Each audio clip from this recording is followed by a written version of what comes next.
All right, guys, I am angry. So I have decided that I am going to show you some data and some stats about real inflation and why residential real estate in Australia is literally the only thing that we can all get ahead with, because I am sick of people in the finance industry or people that either have businesses that are about investing that aren't speaking the truth, and it's really getting to me because our monetary system's fucked up and there's not enough people in the industry talking about what is our hurdle rate. So let me explain a little bit about inflation first. And I'm going to walk you through this data that I've gotten from the RBA, and I've gotten ChatGPT to literally convert some tables. I'm going to fucking show you these graphs to prove to you why we need to make sure that we are beating the real rate of inflation. The rate that they print money is 10%. Guys, it's 10.1% has been the average for 60 fucking years. What does that mean? It means we all have to try and beat that, plus a little bit more because we have taxes to pay on top of that and capital gains tax. Usually give it about 2 to 2.5% just for capital gains tax. So guess what? It means we need to beat that. And so the reason why I want to talk about that is there's people in the shares community who literally talk about and say and just talk about CPI. CPI is the wrong metric. We should not be looking at it. We should not be comparing it. It's a complete fucking scam that the government wants to talk about it, and it's not the accurate data that we should be looking at. Okay, let me explain the difference. There's two things that are flawed that most people talk about out in the money world. There is what we call CPI, and there's another thing called the money supply. Okay, let me explain that. I know right now, if you're watching this, you're probably thinking, fuck me, Olivia's hot-headed. I'm very hot-headed at the moment. So, how cool that you get to see it. So, CPI.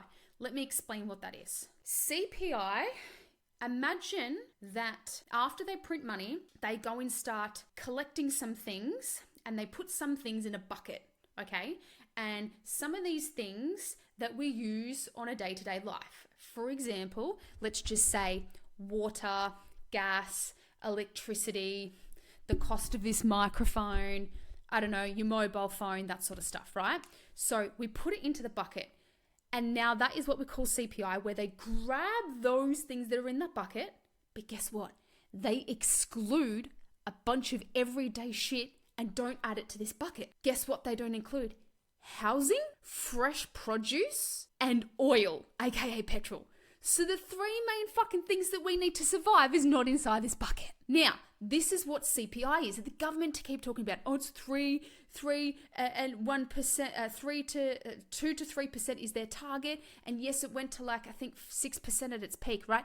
That is not the real rate of money. And we've got to understand this in the monetary industry. So there's this bucket, and then what they do with the things that are in there, remembering there's three major things that are not in there. And then they say, broadly speaking, what's the average if we were to divide it all together? So you could have something in that bucket that was actually grew way more than others. Because again, it's a weighted thing, right? So that's CPI. And this is so bad that most people just talk about that. That is flawed. And this is the reason why I really like the Bitcoin community, because then they talk about this actual thing called the money supply. Right. What is the money supply? The money supply is the actual rate of which the actual private entities, the RBA prints, and by the way, people think the RBA is government controlled. It's not, it's a private entity. Anyway, the rate of which they actually print it, it's called the M0, M1, and M3 money supply. And the M3 money supply is one of the most accurate ones for Australia. So this is where I've pulled the data. It's literally on the RBA website. Just fucking use ChatGPT like I did. Right? So let me show you this. Actually, before I did that, so for context where I originally learnt this, I learnt this from a guy called Mike Maloney. So he was a gold and silver advisor for Robert Kiyosaki and Donald Trump as well. So he used to do a lot of work with them. And he's known as the currency historian. And he's incredible. I'll pop a link below. It is the best fucking video about understanding who controls money and who prints it and why. It might like shatter you a little bit. It only goes for 30 minutes, but it's the best YouTube video with little cartoon characters explaining how the system works.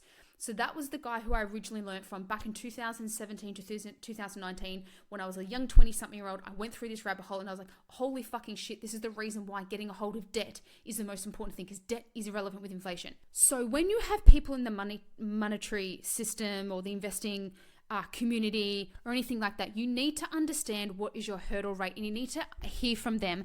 Are they talking about inflation and what is beating that?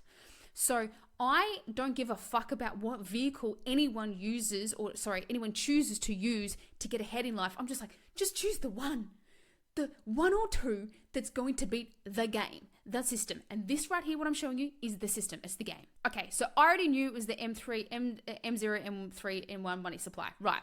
So basically I went to chat. You can fucking have, this is literally a chat transcribed. And I was like, please give it to me in a table, blah, blah, blah, blah. It put it for me into a table. By the way, you can just download this if you want to. I expanded this table out and I was just like, holy fucking rocky moly. Here it is. Look at this. Let's go to the world. I don't know if you remember. So let's have a look at the year that we're almost interested in. 2020. Have a look at this year. M3 money supply. 2020. We printed 12% more. 12.7%, where the previous years were like 2 and 2. This here was the inflation. This here is the reason why we're feeling the pain, okay? Because it has a flow-on effect. They print the money, we feel short-term rich for about 12 months, and then the following 12 months, all of a sudden we feel the pain, which is usually around, which has hit us about end of 2022, okay? And then they stopped printing so much money. But look at this graph. Like, oh my goodness. Does this not alarm you? Look at this. M3 money supply, the green line right here. That is the rate of them printing fucking money. So this is the reason why I say probably the best decade to ever have financially it have been the best decade was in the 1980s, in my personal opinion. And the 1990s, still a little bit, I don't say 1970s just purely because there was a lot of rights and shit that we didn't have. 1980s, the best financially and the well-balanced. And then it just kind of, all of a sudden it just got worse from like the mid-90s onwards, right? And then this is the reason why you now have, 2 people in the household now making money, and also 2 people and 2 full-time wages still can't hardly get ahead. So guess what this means? It's getting worse and it's not going to stop. So what does that mean? It means if I take on debt, knowing that the average that they're going to print is 10%, I need to at minimum beat 10%. Look at that, 10.1%. If you are invested in shares, the S&P 500 does 10%. Guess what? You're fucking breaking even. You are breaking even and not getting ahead. And so when they print money, actual money supply, more of that money supply unevenly goes into real estate. The reason why it does that is because that's housing. That's roofs over people's heads. So like more of it will just naturally flood into that particular sector. And I'm so passionate about this because I see this, I literally have so many friends and family and people that I care about. And also in human design, it's a bit of a woo-woo thing, but I'm also a thing called a 5-1 investigator. So it means I'm a hero investigator, and it means that I feel like I'm here to fucking save the world. And so I'm very passionate about this. It's in my innate nature to be like, fuck, I have this information. I need to share it with the world. I must save the people. Anyway. And so if there was another vehicle that bet real estate, if there was another vehicle that beat inflation better than real estate, I'd be in it in some way. And so this is the reason why it's really important to understand our properties on average grow as a very, very average 22% in capital growth, but that's on a $500,000 asset or a $600,000 asset. So this is the biggest difference that we need to remember, right? If you have $100,000 and you put $100,000 into shares, you only have $100,000 compounding for you. But if you grab that same $100,000 and partner that with, say, $500,000 of the bank's money, you could now have a $600,000 asset compounding. So do you want a $600,000 asset compounding, or do you want a $100,000 compounding? Well, you want the $600,000. This is the reason why real estate in Australia so safe. It literally debunks anything else. Now, that's one reason, is because the leverage part is compounding. But now this is the next biggest piece. You ready? Residential real estate. If you use any of the top buyers agents, you could even use my competitors, and you would still well outperform the rate of inflation. So the S&P 500, which people in the shares industry, they want to be like, yeah, shares does like 10%. I'm like, why the fuck are you going on about 10%, bro? Inflation's 10%. You're literally breaking even. It's just so stupid. I just don't understand it. And then not to mention the fact that you only have just that amount of money compounding. The biggest part to all of this is because of this money printing that I'm showing you right here, because that money supply increases technically 10.1%, guess what that means? That means that any of the debt, so if I get my $100,000 and I partner it with $500,000 of the bank's money, that $500,000 will slowly depreciate by the 10.1% every fucking year, just because of me being in the game and me just holding. Even if my properties didn't grow, at least I knew that my debt was going to go down and become worthless by 10.1%. Thank you, bank, for putting in 90% of your money. In fact, most of my deals are put in 110%. And so you just can't do that with things like shares. Now, the only other thing that would then be secondary to this whole entire system and scam that we live in is Bitcoin. Why? Because Bitcoin actually benefits alongside with real estate as well, because it has a cap ceiling and all of this other stuff. So for those people who are also in Bitcoin, we have this in common. But again, real estate will still trump Bitcoin purely because of the fact of the leverage part that you can't do on Bitcoin. Technically, there are ways that you can leverage in Bitcoin, but even the best of the best that I learned from in Bitcoin, because I'm also heavily invested in Bitcoin, even the best of the best in the Bitcoin industry, they themselves would not leverage and get debt against Bitcoin. Even they too say that's too risky. And so point of this is to realize that we are all up against this game. And there are people in the industry that say like, choose which one you like. I'm like, actually, you shouldn't choose which one you just want to feel comfortable with it now. The system is too fucked up. It's like you should not be accepting. I was saying to my wife, if you're going to spend 100 hours learning something, say for example, you're going to put 100 hours into learning real estate or Bitcoin or shares, wouldn't you choose the one that's going to be the best, that's going to get you the most?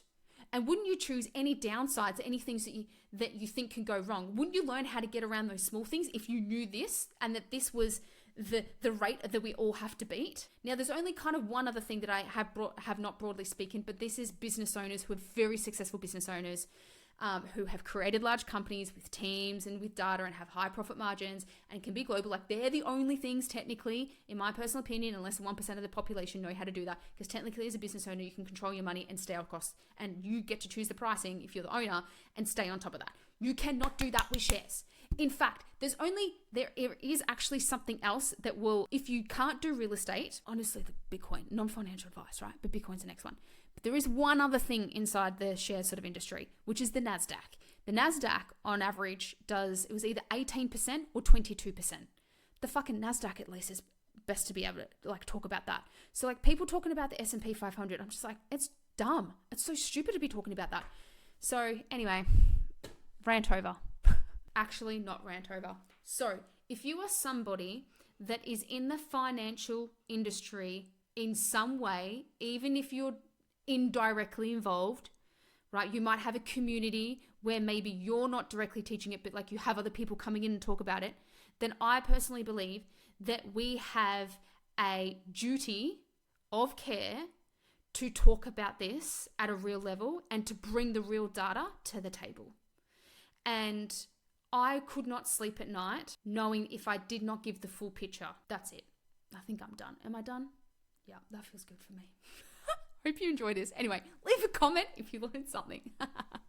I will I'll get this posted in the, I'll put it this Excel spreadsheet. I'll put it on the table. I'll just probably grab this table and I'll put it in the comments. All right. Enjoy.